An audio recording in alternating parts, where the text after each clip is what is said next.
Intellectual property is a $61 trillion asset class.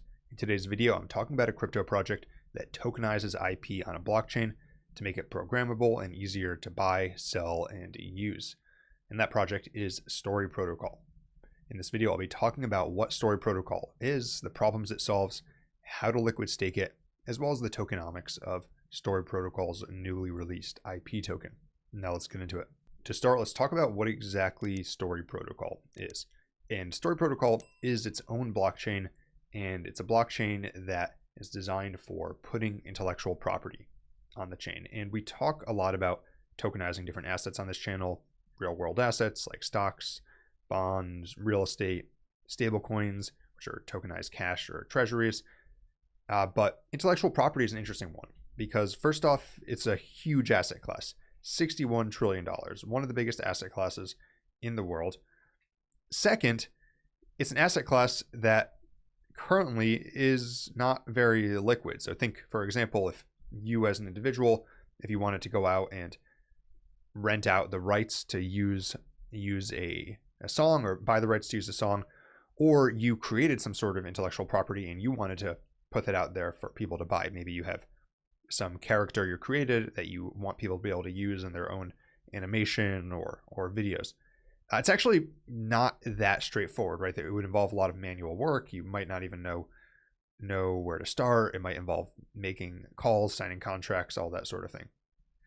What Story Protocol is aiming to do is to automate all of that through the blockchain. And the third reason that it's really interesting is that with the surge in generative AI, there's actually a real need for code-based solutions to tracking IP, selling IP. Here are some examples. Back in 2023, when generative AI was starting to take off, someone released an AI-generated fake song by Drake and The Weeknd. So they had no part of it, but it used their voices, and it amassed over 15 million views on TikTok, 600,000 Spotify streams before it was eventually removed. In a more recent case, the New York Times took OpenAI to court, alleging that the data that powers it included millions of copyrighted works from that organization. And the way that Story Protocol solves this is by registering ownership of that IP on a blockchain. And because it's tokenized, it becomes programmable. So just like money that's tokenized as stablecoins becomes programmable in DeFi, where you can use it in an automated market maker, you can use it for streaming payments, you can use it in a loan.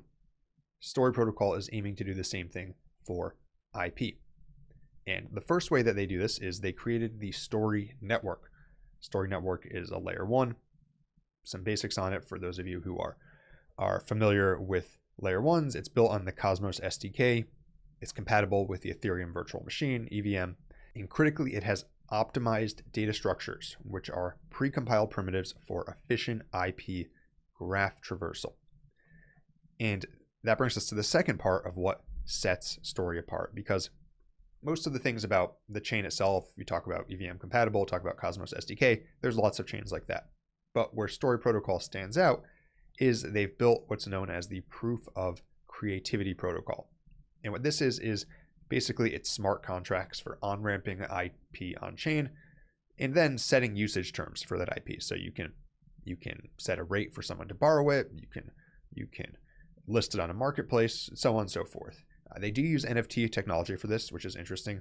However, unlike most NFTs, which just in theory record ownership, this Proof of Creativity Protocol is set up to be programmable and composable. So you get this IP asset, and then it can be used across a wide variety of applications. Critical part of that is what's also known as the programmable IP license. And this is what actually connects that IP back to the real world legal framework. One way to think about it is that the Proof of Creativity Protocol handles the automation that lets all of these interactions and programmability happen on chain. The programmable IP license is the off-chain component that actually codifies the legal terms for that IP. Story already has some interesting partnerships with Web 2 applications for making and selling creatives. One of these is Magma. Magma is a collaborative drawing website, and they've partnered with Story Protocol so that way you can actually monetize your art and sell the assets for other people to use on Story. So one example might be if you drew a character, then some people could borrow it to include it in comics. Other people might borrow it to use in GIFs. Other people might actually use it in some sort of generative AI. Another interesting partnership for Story Protocol is this company known as MyShell, which is an AI content and creator ecosystem, which has over 1 million users. Next, let's talk about Story Protocol's IP token, which just launched about a week before I'm making this video. Currently, the market cap is just under $700 million with a fully diluted valuation of just under $2.8 billion. And nothing in this video is financial advice. I'm not suggesting you buy. I'm not suggesting you don't buy.